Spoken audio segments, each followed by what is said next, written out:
Hello, everybody. Welcome to the Common Man's Compass with David and Justin. This is a great podcast, guys. It's a podcast navigating life, faith, and everything in between. A conversation where anything goes. You never know what we're going to talk about. There's no telling.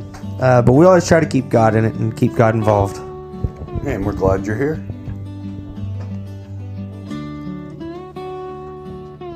Alright, what's going on, everybody? It's me, Justin. Got David over here hanging out today. What up? And once again, we have someone to interview, and this time it's someone that I hope you enjoy, and I bet you will. He's a good guy. His name's Dustin. What's up? So what you doing today, bro? Today? Yeah, right what now. What did I do? I'm sitting in a chair getting interviewed by Justin. Yeah. And, I mean, I don't know. I built some stuff today. I don't know. Like, hi, I'm Dustin, and I built things. Hope you enjoy this podcast. It's going to be a great one. Yes. I can guarantee you that. The way you said that first part was almost like an Alcoholics Anonymous class. Hi, I'm Dustin. I'm Dustin. I built some things today. Did some stuff. I am a DIYer. I'm sorry. I'm a weekend warrior. A weekend warrior. It's like a Home Depot commercial. Oh wait, you can't say that. It's like a Dome Epo commercial. Yeah. Right there. Yeah. Nice. Yeah. Oh my goodness, man. So how's life been lately? Well, it's been good. It's been good. Yeah? And so, I don't know. Do you want me to tell a little bit about who I am? I guess? Yeah, absolutely. So are you? Full send. Who are you? Who is Dustin? How did you get in here and why? Well, we'll start off like I got invited over the house, opened a couple doors, and then now I'm in here sitting in this chair.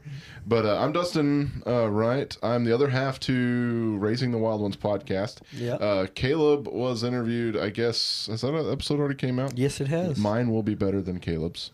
All right. I don't know. We'll see. We're going to give it a shot. We'll give it a shot. But I'm the other half of Raising the Wild Ones podcast. We've been podcasting for a little bit. We talk about the weirder sides of the Bible, which is some cool stuff. I also have YouTube stuff that I've been doing for the last probably 3-4 months. Awesome. I'm the Homestead Theologian. Yep. Nice. And so, yeah, like that's kind of what I am. It's what I've been doing. I bought a tractor. I don't know. I talk about that a lot now. I know. You're just happy you have a tractor. I'm happy I have a tractor. It doesn't run yet. What? Because I've been sick. But, it still doesn't It's a good run. excuse. It's a good excuse for I not agree. running. Yeah. But yeah, so I guess that's a little bit about me. I do camp stuff in the summer. So I work at do preteen camps in the summer. Other than that, I build cabinet stuff. I build things for theater programs around the state. That's pretty cool. And I do that now. That's what I'm doing right now. So that's, I guess, a little bit about me. I could continue to speak about Dustin. I drive a car. It's in the driveway. I may have had to fix it once or twice. You did? You did actually fix the car that's in the driveway. Oh, This is the other weird part. I am getting interviewed in a house that I used to own, but I no longer own anymore. Yeah. Which is kind of weird, because this used to be, I think, Levi's. Wasn't this Levi's This room? was Levi's bedroom. Yeah. This is the boys' bedroom, is what we are currently in, and now it's a podcast studio. So that's pretty sweet. Isn't that awkward? How does that make you feel? I don't know, man. I mean, it does feel kind of weird. Like, every time I walk into the house, I'm like, I used to live here.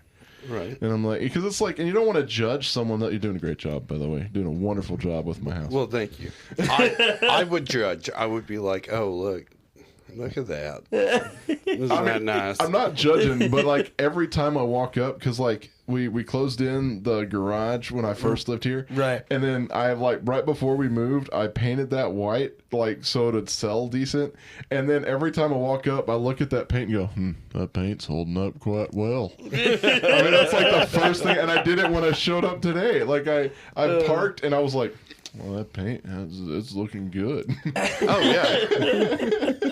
Like, it's weird. Like, and I'm like, you were showing me around earlier, like, oh, yeah, we moved the kids. They're over in this room now, and this is here. And I'm like, yeah, still feels a little weird. I think some of my stuff might actually still be in your attic. I bet so, because I don't think we got it all out. No, by now it's probably David's stuff that I'll steal later. It's still up there. It's still up there, and I'm afraid to go up there. One day. Who knows what's up there? I don't know. Baba Yaga. My kids have learned how to close the ladder, so I don't trust them. That's why I'm not going up there. Maybe if Shelly's here and she's in a good mood, I might get up there, but those three will lock me in there. Be like, all right, let's go to the Whataburger. Oh, that would be so sad to be locked in an attic while everybody else goes to Whataburger. What was I it? should climb in your attic and wait for you to come around the corner and just scare the snot out of you. What was it? National Lampoon. Just sit up there and watch old videos. Someone else. Like, oh, Dustin went on vacation. This is nice. Dude, I read something though a while back where there was a guy actually living in this lady's attic. Like he had like snuck into her house and he was living in her attic and he would come down and like eat her food. Oh my And so gosh. she's like, I know I had this, and she was a single lady, and he's like, yeah, I just didn't have anywhere to live, so I broke into your house, and then I felt bad, and so I started living in your attic. And I'm like, wait a minute, let's like think about that statement. It's like I broke into the house, and then I'm like, oh, I shouldn't have done this. You know what? You know how I fixed this? I live in the lady's attic. Yeah. But it was like 6 months. Like they got up there, apparently the cops like got up there and looked, and the dude had like a nice bed. He had a TV up there, and it's like, how can you can you imagine laying in bed trying to go to sleep, and you're like, you hear that? I'm pretty sure that's Star Wars. Someone's watching a movie in this house. See, what he should have done was at night sneak down and clean the house. Oh, that Then would get get great. back. Then it's like, yeah, I don't know what's going on. Yeah. And it's like, oh, there's someone in my. All right, cool. You know. I think the way she really found out is she had like lost so many forks because he wouldn't bring them back. Like I think that's how she really found out. So it's my She's kid. Like, it's your Right. kid. Yeah. I feel like that would probably be a good way to drive somebody insane. While they're gone, you swap out all of their furniture for slightly smaller furniture. You know, change their shoes for slightly smaller shoes. Swap out their dog for a cat. Can you imagine that? Like, go to put on your boots in the morning, and you're like, God, dude, these fit yesterday. Right. After a while, you'd start questioning wrong? reality. Yeah. See, if I was going to rob somebody, I'd take the tray in the microwave. Because they don't. I don't know if they sell like replacement, but still, that's like, man, every time they go to use the microwave, they think of me. That jerk. What you stole the microwave plate? You know, this is terrible. And if my old boss from when I worked at the camp, which is I worked at a different camp in West Texas before we moved back here, and if my old boss is listening to this, shout out to you, Mister. Not going to tell your name, but I used to do this thing where I would sit there and think about. It's called small acts of defiance, is what I would call it. And it would be like tiny little things that I would do that I knew would just like half irritate him, but like there was nothing he could do about it because it wasn't technically wrong to do them. And so it was like we would work in the kitchen of the camp, and he always hated it when the tomatoes were cut into cubes instead of like strips. And so I'd always cut them into cubes, and he'd be like, who cut them into cubes? And I'd be like, it was me. And he'd be like, he would never say anything. I'm like, it's the small acts of defiance, man. It's the small acts of defiance. I was a great employee. You sound like it. I was an awesome employee. What has it been like being employed at a camp like that? That was a hard one. I will say that. That's a really hard one to like talk about, especially when you start talking about camps, especially Christian camps, are not all created equal. And the way I say it like that is there are a lot of Christian camps out there that are ran like a business. My philosophy, especially on Christian camps, is it's got to be a ministry. And if it's not a ministry, then why are you doing it? I mean, you're there to help people and share the gospel with people through your encampment. I agree. And I didn't know this until I started like working full time at camps. And the camp that I work at now here in Central Texas, they're really good, right? It's a really good camp, and they focus on ministry. But the camp in West Texas that I was working at, man, they didn't. And it was like I had a ministry mindset, but then my boss had a very business mindset. So we'd always like bump heads all over the place of like, hey, we can't do this, we have to do it this way. And so like that question's really weird because it's like if you work at a good camp, then it's really good. Yeah. But if you have like my experience and you work at a more worldly centered camp, it can be absolutely terrible. You know, and it can be really rough. So my question is, most of your camps that you go to, are you bringing kids to Christ, or are you leadershiping them in Christ? I'm leadership. Now, I've done both. I've done both in the past, but right now I'm leadership of like, directing the bands, making sure the band's ready to go, getting the speaker, making sure recreation is happening, making sure everything is going well, so that church leader who brings their kids to camp, they don't have to worry about anything else other than their kids, making sure they're not doing dumb things. Because they're kids. Kids Nice. can do dumb stuff. Like, Yeah. You don't jump off of the roof of a cabin. That's the bad idea. You know? don't? You don't. Oh, okay. You shouldn't. Write that down. But it's like, if I do my job well, which is all the leadership sides of camp, then the sponsor's job can be focused on the kid and focused on sharing the gospel to the kid. Right. And making Nice. sure the kid understands and knows, and they can be more with the kid. If I do my job terrible, then they have a harder time doing their job. And so that's the way I've done it, at least for the past 3 or 4 years. You know, well, I say 3 or 4 years. I've been directing camps now for, 8 or 9, 10. That's pretty cool. It's been a while. Right. It's been a minute. So what would you say is the craziest thing that you've had to deal with, funny or otherwise, at a camp? At a camp. Oh gosh, there's so many crazy things. At one time. The one time at band camp. That's a terrible joke. That's a terrible joke. Terrible. That's terrible. I don't know, man. It depends. Like, so I've had to climb into the sewer once to try to retrieve a cell phone that got flushed not flushed down a toilet. It actually got dropped in a drain.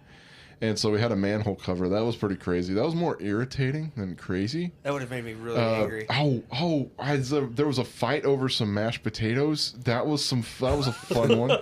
And like, I watched the whole thing. And you watch things like, and it just happens like in slow mo, and you sit there and you think, I really should go try to stop that.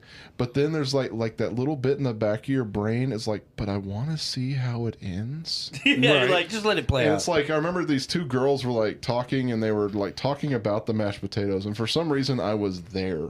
I was kind of like out there hanging out with my wife, Lindsay, and we were kind of walking. I think we were going to like 4-wheeler or something. And like, they're talking about mashed potatoes, and I joked, I'm like, oh, they're definitely mad about those mashed potatoes. And all of a sudden, like, this one girl starts screaming and grabs the other girl's hair, and I'm like, I'm pretty sure this is about mashed potatoes. And then I hear, like, at the top of my lungs, those were my potatoes. And that one turned into a whole deal, because then we had to bring the leaders in, and that was a whole like 3 or 4 like I was gonna hour say, event. It was over mashed potatoes. over mashed potatoes. Well, I was going to ask, was it the kids or adults? It was kids, man. It was kids. Adults do their own kind of weird stuff too sometimes. Right. But that was totally kids. Definitely kids. Nice. I can respect that. Have you enjoyed getting to do that for as long as you have? Oh yeah, absolutely. It's one of those deals that I guess if you don't enjoy it at least a little bit, you wouldn't do it at all. Right. What were you doing prior to that? Youth ministry. I was in youth ministry. Okay. And so that was I was also, when I first started in camp ministry, I was still the youth pastor, but, and then I kind of did the full transition to your phone went off. It sure did. Oops. When I did the full transition into like camp ministry and stuff like that. And yeah, and so that's kind of what I do now, which is really interesting because it's a lot of work in the middle of summers, but it's a lot of work in the spring and summer. But then fall and winter, it's like, I mean, it's winter right now, and I'm just kind of, I don't want to say I'm chilling because I'm starting to ramp up for camp. It's starting to hit the ground, but it's like, it was weird. You do majority of work in the middle of summer. You know? That makes sense. And then once it's over, and you're really happy it's over. So you're excited at first, and then in the end, you're like, thank God. You're like, oh, I'm so glad it's done. What made you switch from youth pastor to camp ministry? That's that's an interesting question. It's something I guess at the point of the question is like calling, because it's like, I don't know how to say like what made me switch other than that's where I felt God was pulling me towards. Gotcha. And so I'm like, it wasn't like an active decision of like, oh, I don't need to be a youth pastor anymore and I need to do this. I think it was more of like God was, calling me towards this direction. Gotcha. And working over here in this instead of doing this. It was weird because a lot of people kept asking me like, so are you leaving ministry? Like, are you not doing ministry anymore? Especially when I was actively transitioned. And I would tell them like, no, I'm still doing ministry. Right. You know, and they're like, well, you're not working for a church. And I'm like, yeah, but I'm working for a camp. Yeah. You know, I'm still reaching people. it's like I still am, but I'm not employed at a You church don't anymore. have to be working at a church to have yeah. ministry. Yeah. Absolutely. I always look at it as like whatever God's calling is, and sometimes you don't know what that calling is, but you're doing these jobs that you think you are, and they're just building blocks.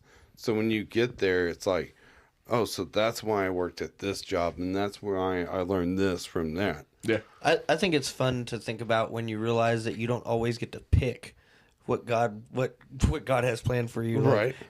If God says, you know, he wants you to do something, that's God's plan, and you don't always get to have that option. It's just like, oh well, I guess I'm doing this. This is my plan. This is what's going to happen now. Yeah. Like, this is what I'm working. This Yeah. is what I'm doing. So I would definitely. I'm sure not going to be the first one to have to admit to say I've been drug kicking and screaming to do God's plan a few times. Oh, You yeah. know, Oh, yeah. it happens. I'm gonna go fishing. I'm done with this. Well, it's like I grew up in West Texas, and so I grew up like outside of Midland, Odessa, and all that kind of area, West Texas. Right. And I always told everybody, especially my wife, I was like, I will never move back to West Texas. And then, you know, God's like, hey, you know what? You're gonna go to West Texas to be at a camp, and I'm like, no. Right. Yeah. What's that? What's that? It's like I don't want to. Well, why not? Because I don't want to go. Oh yeah. It's like it's so flat, and everybody's like, "Oh yeah, it's the land of the big sky." Yeah, but I'm taller than every tree out there ever, and it's like, cool. There's no shade. It's like I can look at the sky all I want, and then I can stare on the horizon and see the sand coming from 30 miles away as it blows towards you. It's West Texas in a nutshell. That right immediately there. makes me think of the movie The Mummy. Oh, yeah. You see the face coming out of it? Like, Yeah. It's a good movie. Good movie.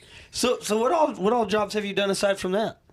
Oh, a lot of stuff. I don't know. Like, I like, you talk about, like, God preparing you for different things, which is kind of weird because it's like, I mean, I was a radio personality at one point, which was kind of fun. Actually, it was really fun. Right. Oh, I would have a blast. It was a ton of fun. I'll tell you a story about that in a minute. Yeah, I was, go for it. I was a plumber for a while, so I was a plumber. I still kind of am a plumber, I guess. And so I worked at a radio station.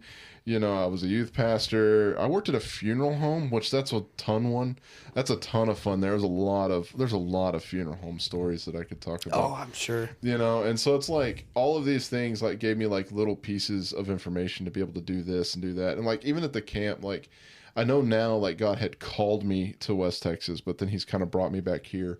And that situation was rough. And it was rough in a lot of ways, but there's a lot of things that situation taught me that I needed to know here and now. And so it's like it's weird how God shows you just different bits and pieces of stuff and like how you figure out how to do stuff. Like even like, so I do a podcast. You talk about like the radio stuff. Like when I worked at the radio station, my main job was I was a producer. I had to produce a couple 3 shows that I would produce. And then, so I had to learn how to use like sound editing software. And I had to learn how to use sound editing software because my boss, you talk about like, I'm definitely not going to say his name because he's definitely not the same guy. But it's like, you talk about like, you ever have that boss that just does absolutely nothing? Oh yeah. Oh yeah. And then he doesn't care at all really what you do. As long as the station is on air and not burning and the FCC is not really mad at you, he's like, I don't care. Like one day I walked into his office and he was lighting crayons on fire. And I'm like, what are you doing? He goes, I heard crayons could be used in emergency situations as candles.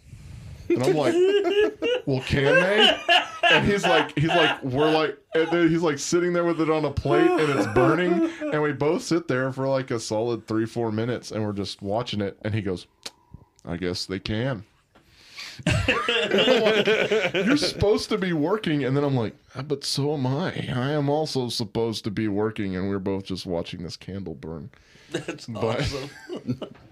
It's a great boss. I produced a show called Zero G, which was overrated elevator music. It was a lot of fun. That's It was a lot of fun. Yes. And then I also produced a show called it was Sunday Night Smooth Jazz, and so my radio handle was Heavy D, and so I love that. Do you want to hear my rundown of smooth jazz? Let's hear it. Let's hear it. I haven't done this voice in a long time.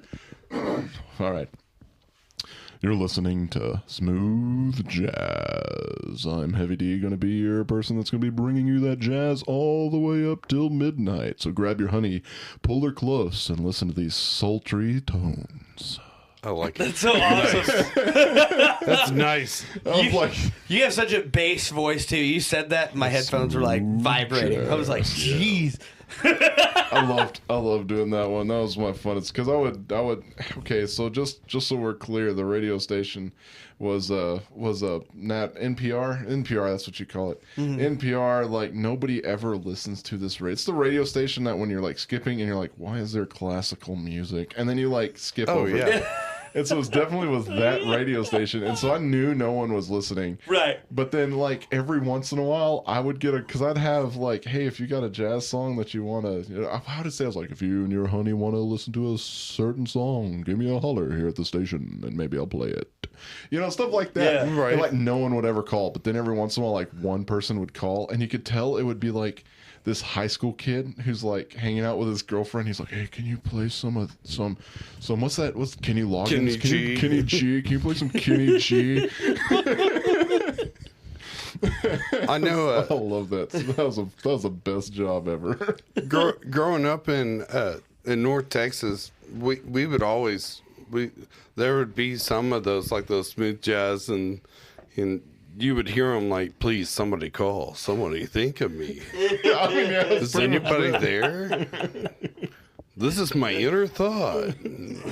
Back with you. I mean, it is. But sometimes there was this one, and we would always, because the morning show is the best thing to listen to. But at night, they would have like, call and tell me who pissed your day off. And like people would call and just be like, this person, they're yelling in traffic. He's like, well, I got a song for you. And it was great. It was great. It'd be like, I think 4 to 5:30. And he would just be like calling up random people like, are you with your honey or your side piece?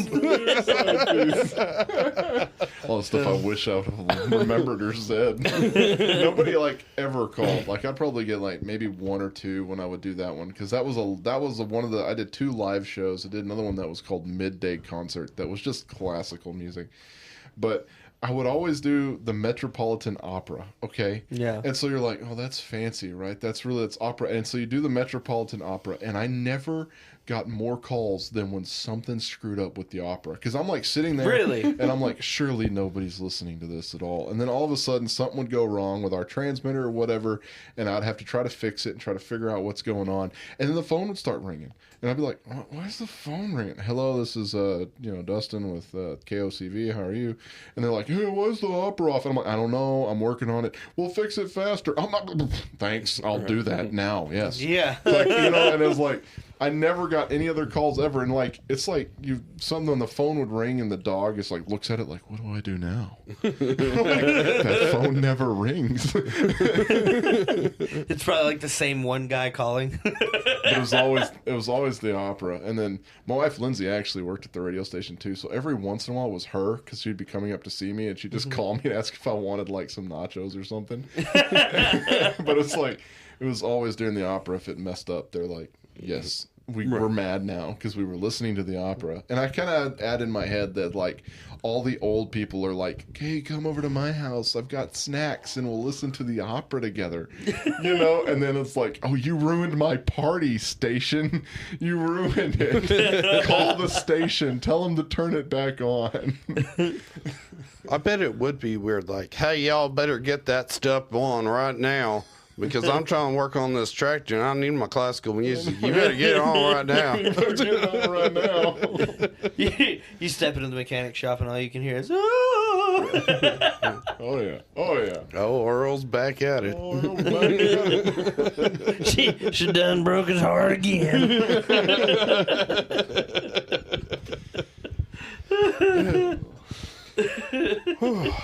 Sorry, I can't quit laughing. So I know you're a tea and coffee connoisseur. I don't know if I'm saying it right. That's good enough for me. Pretty close. You got me on to this, what was it, the The dirty chai. Oh, the dirty chai latte. The chai with the espresso. I'm definitely drinking one. Changed of those my life. Yeah, that's my favorite. That's one of my favorite drinks of all time, especially at the coffee house. Right. And my question was, so what is your favorite coffee/tea, and how do you do it? Like, how do you prepare it? Okay, so my favorite coffee right now is probably, I'm not even sure what it is because Lindsay buys it for me in the beans, and then I grind it, and I think it's this Norwegian, like something Norwegian coffee that she got. That was really good. And it's really, really good. And you know what's French press? The old classic French press is how I normally do that. Tea, on the other hand, is I have started drinking jasmine tea. Okay. And I don't know if you've ever had jasmine tea. If you haven't, Justin, you need to try it. I'll definitely have to try it. I know you like tea. I love tea. Hot tea is the stuff. You guys ever watch the show Avatar, The Last Airbender? Not the blue people one, but the Absolutely. the cartoon one, right? Yeah.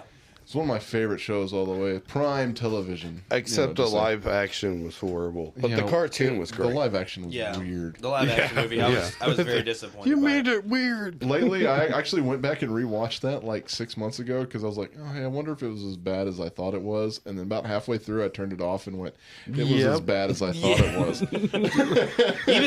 even what's his name? Am I saying it right? Sokka? Yeah, Sokka. Yeah, Sokka. Even Sokka was completely opposite to the way the cartoon was. It's like, no. I was like, this is stupid. This is the dumbest thing ever. But in that show, Uncle Iroh, you remember Uncle Iroh? Yeah. Yes. Right? Yeah. He Always makes, drinking tea. He makes tea. And so it dawns on me like I'm watching through it with the kids, and he's talking about making jasmine tea. And I'm like, dude, I bet you could find that on the internet. And a quick little Google search later got me an Amazon order of some, really good jasmine tea. And so like I always tell the kids, like I'm thinking my inner Uncle Iroh as I drink that. But that with a little bit of honey, and if you really like milk in your tea, it depends on the day if I like milk in my tea. Right. I've done milk in my tea a few times. It's not Put bad. a little bit in there. Oh, it's so good. I mean, it's so good. And but that's my jasmine tea, man. That's where it's at. See, I'm going to sound really stupid and old, but when I hear jasmine tea, I think of Arabian, like Middle Eastern, because of Aladdin. Because I was like, do they drink tea? Yeah. Well, I think they do drink tea, but they're more of a coffee and mocha people. David's got a tea that tastes like Fruit Loops. It's so good. Oh, yeah, the Earl Grey. Yeah. Do you know what really smells like Fruit Loops, but does not taste like Fruit Loops at all? Lemongrass. I believe that 100%. We used to grow that in our garden when we were here back in the back. We had lemongrass, and I would always pick it, and then your fingers start to smell like Fruit Loops, and then you eat it, and it's like that tastes good, but it does not taste like Fruit Loops at all. Like in your mind, like I'm going to eat this leaf, and it's going to taste like Fruit Loops, but it does not. There is something I want to try one day, and I just haven't got around to it. But I saw a thing. A gentleman made his own homemade like Sprite. Okay. With pine needles. I've seen that before. Nice. And one day I gotta try that because I was like, that's good. Because I do enjoy eating just some natural stuff like prickly pears. A lot of people, they see a prickly pear on a cactus and they're like, oh, you gotta get all them thorns off. You literally just kick it off the cactus with your boot gently. You're not trying to punt the thing, and then gently rest your boot on top of it and roll it around on the ground. It knocks all the thorns off of it. You can pick it up and you can eat it. You don't spit the seeds out, of course, but. And they're good. I love prickly pears. Even mesquite beans. You can eat mesquite beans at a certain time of the year right off the tree. You know Chris and James at church? Yeah. They make a mesquite bean coffee. Are you kidding me? She roasts her beans, and you can brew it into coffee. I gotta try that. I think I've got like a little baggie at the house that I need to make into mesquite bean. You gotta let me know how that works out. I'm kind of worried, but I'll try it. Don't worry. Part of me is like, I don't know if this is gonna be good. This is one of those. Everybody's so creative. Here we go. Well, I've eaten them off the tree. I've eaten them. It's only a certain time of year you can eat them right off the tree, and then I've eaten prickly pears. There's a bunch of stuff, and of course, who hasn't grabbed a honeysuckle? Yeah. Everybody's done that. Huckleberry, I think that's another one. Every once in a while, you can find a huckleberry tree. Yeah. I don't know if you can find them this far north. I'm not sure. I don't know. They're more of an eastern Texas thing, I think. Yeah, I think so. What I do with the trees, like the nuts and stuff that I find from trees, I normally peg a kid or Chunk it at a kid. like my kids, I guess I should. I guess that's a little bit better. It's not like I'm hitting a random kid. You remember Napoleon Dynamite? Like I just had in my head that scene from Napoleon Dynamite where he's got the football. He's like, no, he hits him with a stake. With a steak. He's like, I used to be able to throw this past 400 yards or whatever. And he just like chunks it and hits him. You know what's funny about that? So the noise that made when that hit his face, apparently that was real. He kept trying to chunk him, and they kept trying, and they just realized he's gonna have to hit him with the stake. Yeah. And so he like actually hit him. Like apparently his glasses cut him and stuff. Like he actually hit him in the face with the stake that hard. And if I remember right, you know how Pedro was on the back of the bicycle? Yeah. Apparently Pedro was trying so hard not to laugh. That's why he looked at Napoleon was like, I gotta go. Because they didn't want to lose the take because you can't do it again. Yeah, it's not happening again. You're not doing that a second time. My problem with that movie was like, I was a little offended. Like, is this funny? Because this is my childhood. Like, why is this funny? My favorite person in Napoleon Dynamite is his brother. Right. He's this little bitty guy trying to be cool. I love whenever they've got the time machine and it's not a real time machine. And they're like, we're going to try this out. He's like, he gets Napoleon to do it. And he's like, turn it off. Turn it off. Just shocking him. I like Napoleon Dynamite, but my favorite by far was Nacho Libre. I'm just going to throw that out absolutely. there. I haven't seen it. You have not seen Nacho Libre? Are you serious, David? Oh my gosh. I know you would think I would. In the 'cause it's podcast wrestling, right but- now, we're watching the movie. Right, yeah. We're going to watch Nacho Libre. The scene that everybody quotes, and I quote it too, is beneath the clothes, you find the man. Beneath the man, you find his nucleus. I don't know why. My favorite one I always go to is like right at the beginning where he's like, hey, John Joe, I need to borrow your sweats. I was at my parents' house one day and I wasn't planning on staying the night, but something happened. I needed to stay the night. And so I just had like a pair of jeans and I was just chilling and I found like a pair of sweats for my dad. And I just like deadpan looked at my dad and I'm like, hey, father, I need to borrow your sweats. And he's like, what? And then like without skipping a beat, he just looked at me and was like, get that corn out of my face. I love whenever he goes to that party and he's like, everybody is at the party. We're all singing at the party. David's like, I don't know this movie. Yeah, I don't know what that- you're Yeah, talking he's about. like, yeah. Sorry, David, you need to watch Nacho Libre. I'll think about it. I mean, because I saw the commercials for it, and I'm like, so it's this guy just without a shirt running around being himself. Right. And I'm like, I've seen it. Yeah. You know, but everyone that is like, what? It's a great movie. You know? But like, it's like The Big Lebowski. That's my favorite comedy. And like everyone's like, what's that? And I'm like, it's The Big Lebowski. It's the dude here, you know. My wife, she watched like, I think 10 minutes of it. She's like, this is stupid. I'm going to bed. I'm like, it's the best movie ever. Right, yeah. stupid. It's the dude. So I got her back with The Bachelorette. She was watching that. Oh, this is stupid. I'm going to bed. Going to bed. You know what's terrible? Then I sat in the hallway and watched it. Like, oh, That's what I was just about to get at. Who's going to Don't pick get her. the rose? Dude, this show's real. Like between his wife and my wife, that is their show. And when it comes around, they are watching it avidly. And me and David are both involved in that. We'll be like, "Oh, this is dumb," and then you come around the corner and you're like, "So did they kick him out?" yeah. what happened to the guy? Okay, so it's just like watching a train wreck, right? Right. You can't look away. You're like, man, I know that 18-wheeler just got smashed by that freight train, but I'm going to watch it drag that freight train all the way down. It's like the same with The Bachelor or Bachelorette. Like, you just can't look away. It's like, No, I know absolutely. it's going to end in disaster, but I have to see it. Yeah. What cracks me up is I'm here for true love, and I'm going to make out with 10 guys. And I know. I told Trish, dude, I told my wife that I was like, as a man, I couldn't be in that show. And she goes, why? I said, because you're going to kiss how many guys before you get to me? I'm all right. It's different if you know, you meet this person you date, and they may have dated people before you, whatever. But, like, you're actively dating. I can't do that. I'm sorry. here's what you do. You add wrestling to it. So you have a 4-way match, and whoever wins gets the date for the week. It's the date for the week. The other 3 fight to find out who gets to eat for the rest of the week. Yeah, fight to the death. Find who gets to eat. Yeah. You don't get food. No food for you.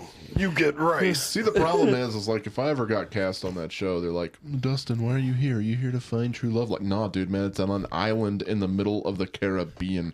I'm here to sit on that beach and eat the free food you're providing for me. Yeah. Are you sad that you didn't get the date? No, I'm not sad. I'm happy I'm going fishing later instead of going on a date. And it's like, oh, there's a date? Well, what date is it? Oh, it's a fishing trip. I'm going for it. It's like, there was a guy, I forget which season it was, but he straight up did that. He just would not stop eating. He would go over there and get like piles of meat, and like everyone was talking about it, like, hey man, you might want. And he went over there and grabbed the whole tray and sat down, and she's yelling, like she's upset about it, and he's like, all right. Well, it's like, I mean, think about it. If you're not just a complete and total dirtbag, you'll at least make it like 2 or 3 rounds in, right? Right, You could just yeah. be the guy in the background, and you could let Steve, the dirtbag over there, get kicked out because he's a jerkwad. Yeah. You know, and you're just hanging out. And it's like, they're like, oh, what? You're like the final 4, and they're like, well, I know you. Who are you? You're even here. It's like, hey, I've been here since the beginning. I went fishing yesterday. Yeah. I'm the guy in the pool. It's like, I'm planning on sitting in that hot tub later. You know, she swims over to you. She's like, well, can you tell me more about your life? No, not really. It's like your opportune moment to be like, my name's Jeff. My name is Dan. It ain't got no gas in it. I don't know why I always go there, but every time I hear it, I love that so much. gosh. Oh my gosh. Oh. Well, man, how did you end up finding God on a different note?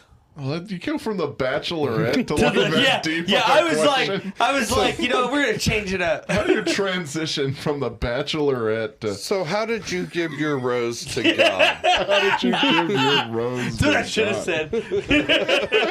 said. When did you choose God? When did I choose God? Well, I guess technically that's so I was saved when I was like 9, and so it's kind of one of those deals where I grew up in a Christian home, you know, and my parents kind of taught me, you know, all this stuff about, you know, what it means to be a Christian, all that kind of fun stuff. And so I gave my life to Christ when I was 9. But what's really interesting is it was probably when I was like 14 or 15. And so I played bass in a praise band, which I still do with Justin now. I play bass on our praise band on Sunday. And it was weird. It's like when you give your life to Christ when you're a kid, you give your life as a 9-year-old kid. Everything a 9-year-old kid's got, Legos and all, right? It's like you give that to Christ.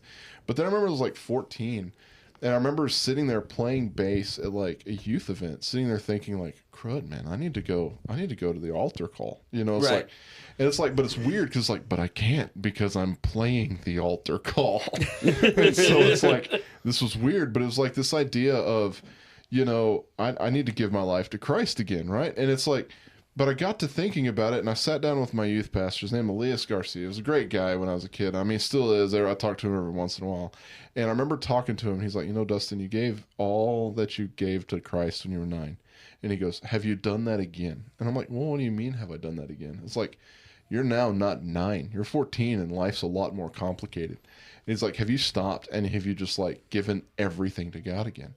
And that really made me think. You talk about, like, when did I choose God? I think it's like, maybe this is more of a deep answer than you were looking for, but in all honesty, man, it's like a daily thing, you know. And it's Nice. like, I like that. it's like you have to like daily, because even now, like at 36, man, I've got a lot of crud on my plate that I need to turn and go, God, you have to take care of this for me, not me.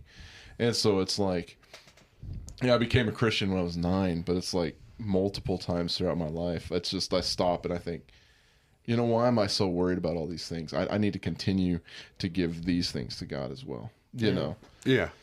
How speaking of praise band stuff, how did you end up first wanting to learn bass? How did that happen? Okay, so I really want, this is a dumb answer, but sometimes the answers are kind of dumb. That's all right. So I was in so I started in orchestra, right? And so the stand-up bass and all that kind of fun stuff is what I started playing. And I didn't want to play the bass. I wanted to play the cello. I thought the cello was cool. And I was like, because you sit in the chair. Maybe because you get to sit in the chair. Bass players never sit in chairs. They're always standing up. You're like, I don't have to stand?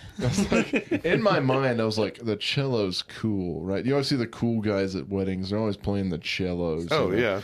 And so I was like, that's neat. I want to play the cello. And they're like, hey, Dustin, we need a real big dude to play bass because all the other people aren't big, and you're like a big, tall guy.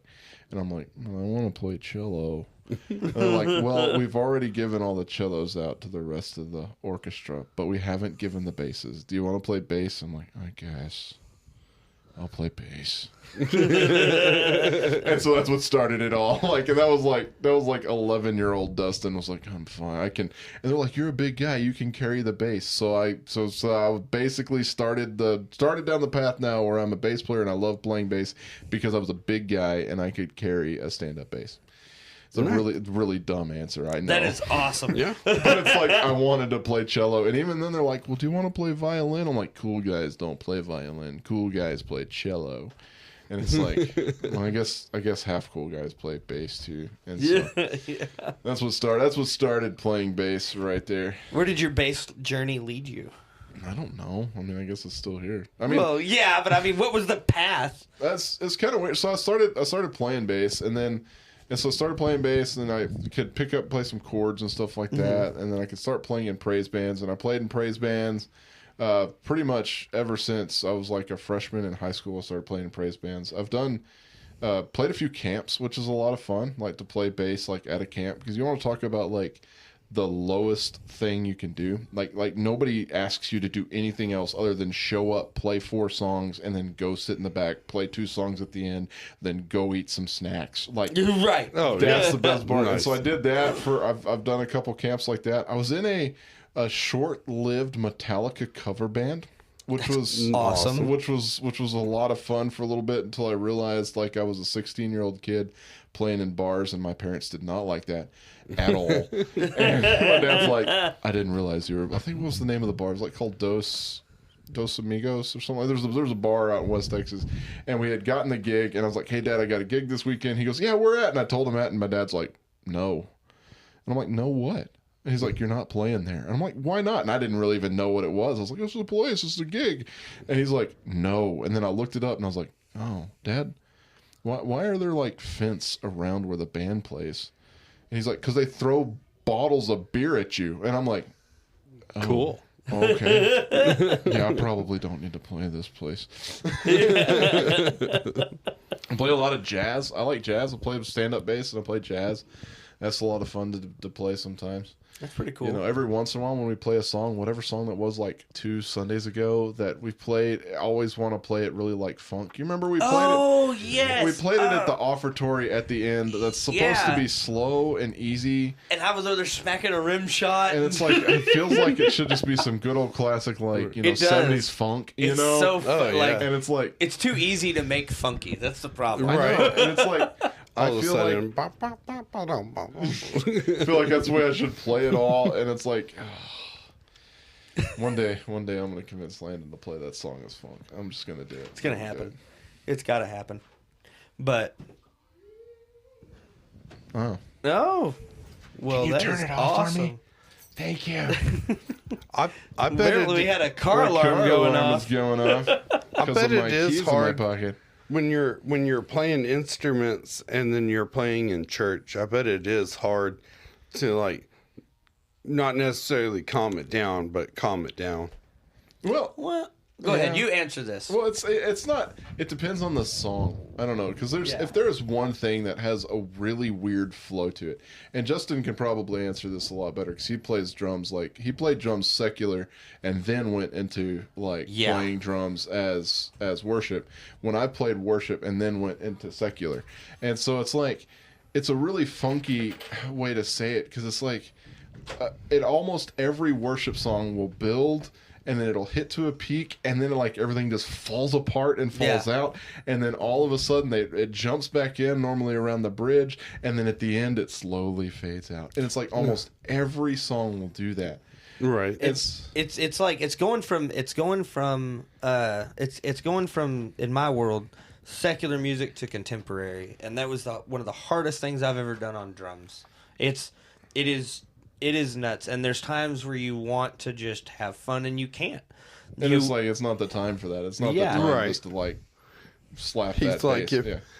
preachers telling people like, "Hey, you need prayers? Come up here," and you're like, "All right, guitar solo." Can I tell you one of my favorite stories about Justin? Yeah. Oh, I don't know if Justin remembers this, but I remember this story greatly. let's It's hear got to it. do with worship music. One of the first times, or second time I played with Justin, like I barely even knew the guy, right? He's a good guy, by the way. Well, thank you. Shout out to my boy Justin over there.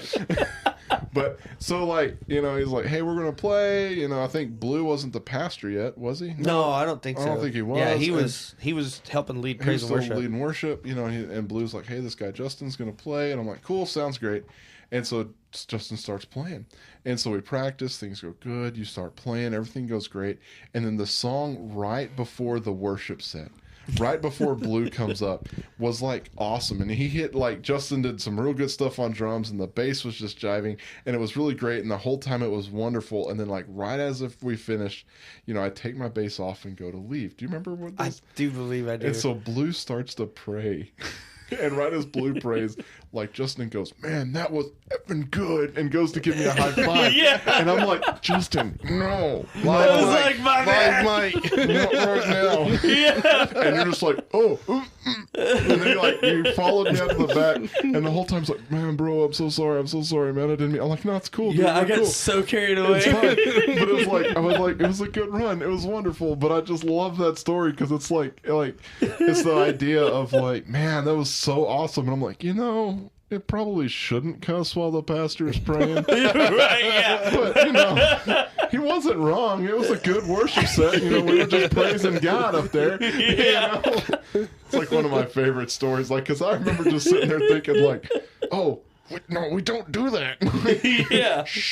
The thing that I had to learn the hard way, and Blue had, I mean, just about had to beat it into my head, is this is church.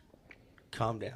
Right, yeah. This is church. I get carried away, and I'm sure Dustin has this problem as well, but I do. I get carried away. I start having fun, and I have to slow myself down and go, this is church. Right. Oh, yeah. I mean, I do it all the time. Where Yeah. It's like, I need to no, I don't need to do that right here. This is not a spot for that run. Right. I just need to chill. I just Yeah. need to chill. Now, what was the band that y'all created for like one night? I was the Nephilim Slayers. Yes. Was it Nephilim? It was the Nephilim Yep, Slayers. the Nephilim Slayers, and then we did it again one other night, and we called it Nephilim Slayers 2.0. Because 2.0 was for a youth retreat thing, I think. I do actually. believe, yeah, something like that. We'd ask Landon if we get to do a 3.0. Yeah. He was really cool and made like a cool AI image and put it behind it. Oh, yeah. And I'll make shirts and I'll have signs. Sell merch. Oh, yeah. Come on, man. Fun fact for the viewers, listeners, whatever you want to call yourselves, Caleb was part of that. Oh, The yeah, guy he that was. we just He interviewed. was. He was. Absolutely. He was the lead singer and guitar player. You also That's right. sang in that too, didn't you? I did sing a little bit. He wanted help hitting some higher spots, and I said, okay. And singing and playing drums is really, really hard. But he can do it. Shout out to the Yeah. Eagles. Shout out to the Eagles. See, when I sing in the shower. And it goes all right until I get soap in my mouth and I become a soap opera. Ba-doom, chush. Wait. I think it's this one. Oh, no. Yeah. No, I mean, That one works. is right. That was works. perfect. Close That was enough, perfect. yeah.